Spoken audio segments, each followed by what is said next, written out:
channel မှာရှိနေတဲ့တင်ငယ်ချင်းတွေအားလုံးပဲမင်္ဂလာပါ airdrop နဲ့ပတ်သက်တဲ့ update လေးတွေဒီဗီဒီယိုမှာပေးပြပါမယ်เนาะပထမဆုံးတစ်ခုကတော့ seed ပေါ့ seed မှာဒီနေ့ပဲ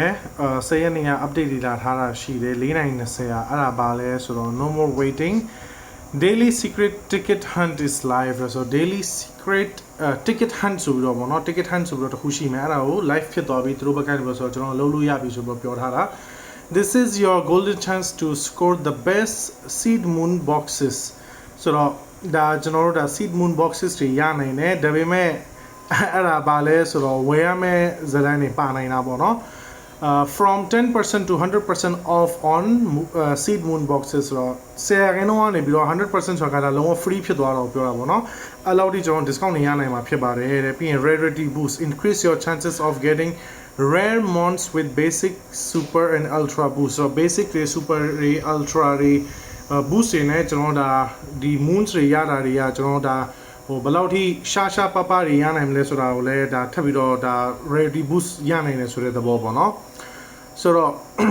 ဒီနေ့ကနေစပြီးတော့until 17th March ဒီနေ့ကနေစပြီးတော့ March 19ရက်နေ့အထိကိုကျွန်တော်ဒါ ticket လေးတွေ claim လုပ်လို့ရတယ် and miss a day and you will lose forever ဒါတော့ဟိုနဲ့ပို့ပြီးတော့ပြောထားတာဖြစ်မယ်တရက်ရှုံးသွားပြီးနစ်နာသွားပြီးဆိုရင်ဒါဟိုလုံးဝနစ်နာသွားမယ်ဆိုတဲ့သဘောပေါ့နော်ဒါကတော့ဘယ်လောက်ထိဟိုတကယ်ကိုတရက်ရှုံးရင်နာသွားမှာလားဘယ်လိုလဲဆိုတော့ကျွန်တော်လည်းမပြောတတ်သေးဘူး Okay each ticket is unique and can be used only once so ticket တစ်ခုကတစ်ခေါက်ပဲသုံးလို့ရမယ်ဆိုတော့ပြောထားတာ only the ticket owner can redeem it ticket owner ပေါ့နော်ကို account နဲ့ကစားထားတဲ့ ticket ကိုပဲသုံးလို့ရမယ်ကျန်တဲ့လူကိုပေးတိုင်းပိုင်းညာလုံးလို့မရဘူး cannot be traded trade လုံးလို့မရဘူးဆိုတော့ပြောထားတာပေါ့နော်ဆိုတော့ကျွန်တော် seed app အထက်ထဲကိုဝင်ကြရအောင်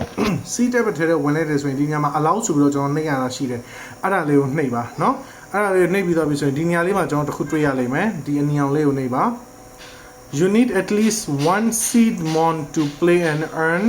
seed goal တဲ့ဆိုတော့ကျွန်တော်ဒီ seed mon တစ်ခုလိုတယ်ဆိုပြီးပြောထားပါတော့ဒါကို play လုပ်ဖို့အတွက်ဆိုတော့အဲ့ဒါလေးကိုကျွန်တော်တစ်ချက်တော့ပြန်ပြီးတော့နှိပ်လိုက်ပါဒီကိုပဲရောက်သွားလိမ့်မယ်ပြီးရင်ဒီမှာနှိပ်လိုက်ပြီဆိုရင်ကျွန်တော်ဒီမှာ goal လုပ်လို့ရမယ်ဆိုတဲ့သဘောဆိုတော့ seed mon ကဘာလဲတော့ကျွန်တော်လည်းမပြောတတ်သေးဘူးဆိုတော့စမ်းကြည့်အောင်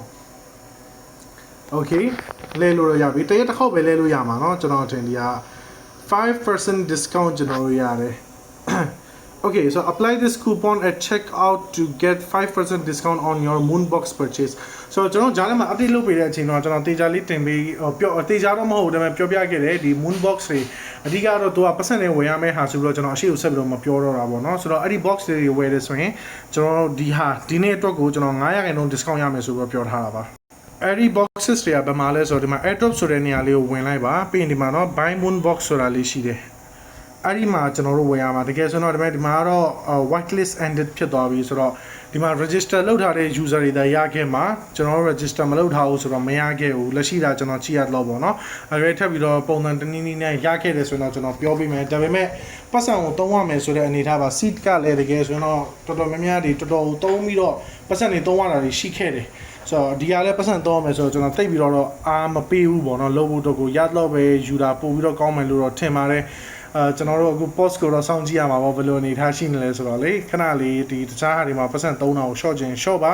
ဟိုကျွန်တော်တို့အများနဲ့ပတ်စံ3000ကို short တာကိုပဲအားပေးတယ်ဟိုများများ3000အားမပေးဘူးဒါပေမဲ့တယောက်တစ်ခုခုဝယ်ခြင်းနဲ့ဒီညမှာ white list ဖြစ်ထားတယ်ဆိုရင်ဝယ်ခြင်းနဲ့ဆိုရင်တော့ဒီ check out လုပ်တဲ့ချိန်မှာနောက်ဆုံးဒီသူတို့ coupon ထည့်လို့ရတဲ့နေရာလေးရှိလိမ့်မယ်အဲ့နေရာမှာကဲထည့်လိုက်တယ်ဆိုရင်ဟိုကိုကဘယ်လောက်ရမလဲ9% discount ရမလား10ရမလား50ရမလား100ရမလားအဲ့ဒါကိုထည့်ပြီးတော့ကျွန်တော်ဒါအရှိဆက်လို့ရတယ်ဆိုတဲ့သဘောပါအဲ့ဒါနဲ့အတူတူ W coin မှာလည်းဒီနေ့ update လာထားတာရှိတယ်6:24မိနစ်အဲ့ဒါပါလဲဆိုတော့ pre-listing reward is live ဆိုတော့ pre-listing ရဲ့ reward လေးတွေကျွန်တော်ပေးနေပြီ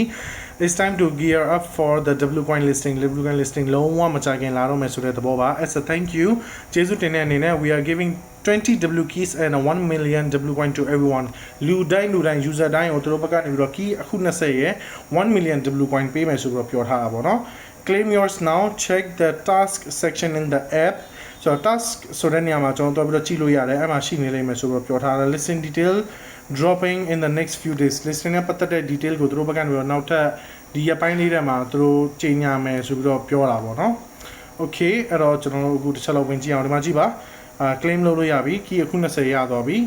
so သူတို့က task နေရာကိုသွားပြီးတော့ကျွန်တော်တို့ချိန်ခိုင်းတယ်ဒါပေမဲ့ဝင်လိုက်တာနဲ့တော့ရသွားပါတယ်ဆိုတော့အဆင်ပြေပါတယ် so အဲ့ key လေးတွေကိုကျွန်တော်သုံးချင်တယ်ဆိုရင်သုံးလိုက်ကြပါအဲ့ဒီ key တွေသုံးဖို့တော့ကဒီ W treasure ဆိုတဲ့နေရာလေးမှာပါเนาะ ဆိုတော့ဒီဟာရှိတယ်ဒီဟာရှိတယ်ဒီဟာရှိတယ်ဒီဟာရှိတယ်ကိုကြိုက်တဲ့ဟာလေးတွေကိုတုံးလို့ရတယ်ကျွန်တော်ပထမဆုံးတစ်ခေါက်တုန်းကပြောခဲ့ဘူးတယ်ကျွန်တော်ကြိုက်တာကတော့ sorry ကျွန်တော်ကြိုက်တာကတော့ဒီဟာလေးကိုပဲကျွန်တော် starter လေးကိုကျွန်တော်ပို့ပြီးတော့သဘောကျတယ်ဘာလို့ဆိုအဲ့ဒီကနေပြီးတော့ W coin တွေကျွန်တော်များများရနိုင်တယ်ကျန်တဲ့ဟာတွေမှာဆို W Galaxy Lite တွေပါတယ်ညာလည်းရသွားနေတယ်အဲ့ဒါက W Galaxy ဝယ်ထားတဲ့လူတွေတော့ကတန်ဖိုးမရှိဘူးပေါ့နော်အဲ့အကြောင်းကျွန်တော်ဒီဟာလေးကိုပဲပို့ပြီးတော့သဘောကျတယ်ဒီကနေပြီးတော့ကျွန်တော်မှာ key လေးတွေလည်းပို့ပြီးတော့ရနိုင်တယ်ဆိုတော့ကျွန်တော်မှာအရင်တော့24ခုရှိတာအခုနှစ်ခေါက်ဖွင့်တယ်တတိယတစ်ခုမှာ3ခုရပါတော့ကျွန်တော်မှာ24ခုပြန်အောင်ဖြစ်သွားတယ်ဆိုတော့အဲ့ဒါလေးနဲ့လောက်ချပါအဲ့ဒါဆိုရင်တော့ကျွန်တော်အထင်တော့ပို့ပြီးတော့ကောင်းပါတယ်ဒါပေမဲ့အမြင်မတူတာရှိရင်ကိုကြိုက်တဲ့ဟာနဲ့လောက်ကြပါအခုတတိကိုကW Galaxy တော့မဟုတ်လဲ W Galaxy Lite အဲ့ဒါတွေမရသေးဘူးဆိုရင်တော့ဒီ pay တဲ့ box လေးတွေလေဒီတစ်ခုရှိတယ်ဒီတစ်ခုရှိတယ်အဲ့ဒါလေးတွေကိုလောက်ကြပါတော့ဒီဟာ pay မ pay ရတော့ကျွန်တော်မမိတော့အဲ့ဒါကြောင့်ပါဆိုအဲ့ဒါလေးလည်းချက်လို့စစ်ကြည့်လိုက်ပါနော်တခါလေးပဲစစ်ပြလိုက်ပါမယ်စစ်ဖို့တော့ကဒီုံနှိပ်တယ်ဆိုရင်ဒီထဲမှာဘာတွေပေးမလဲဆိုတာတွေ့ရတယ် Guardian ကိုနှိပ်တယ်ဆိုရင်ဒီထဲမှာဘာတွေပေးမလဲဆိုတာတွေ့ရတယ် Treasure ကိုနှိပ်တယ်ဆိုရင်လည်းဒီထဲမှာဘာတွေပေးမလဲဆိုတာတွေ့ရတယ်ဒီဟာဆိုရင်လည်းတွေ့ရတာပေါ့နော်ဘာတွေရမလဲဆိုတာအဲ့လိုမျိုးလေးပါဆိုတော့အဲ့လိုမျိုးလုပ်တယ်ဆိုရင်အဆင်ပြေပါတယ်နောက်တစ်ခုကဒီ WAI ကိုလုံးဝမမေ့ပါနဲ့เนาะ WAI ကိုလောက်ပါတရက်ကိုတစ်ချိန်ရလားနှစ်ချိန်ရလားလုံးဝမမေ့ပါနဲ့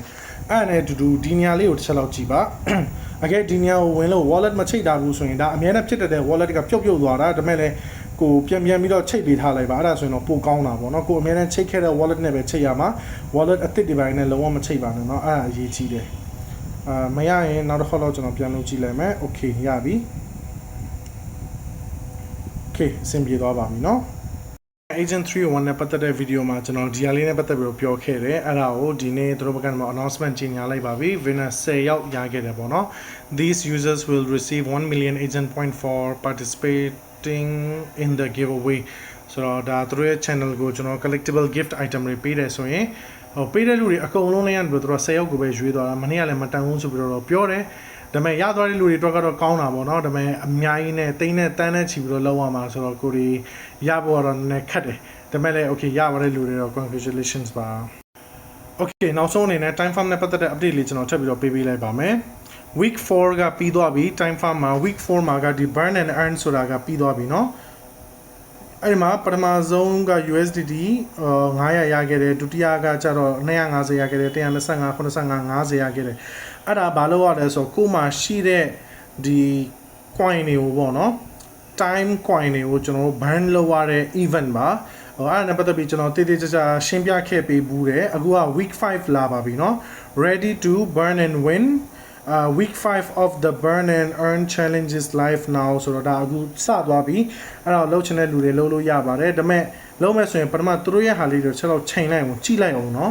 ဘယ်လောက်အထိလဲဆိုတာ89 billion burn လုပ်ထားတဲ့လူက900ရတယ်အနည်းဆုံးပဲကြည့်ပါเนาะ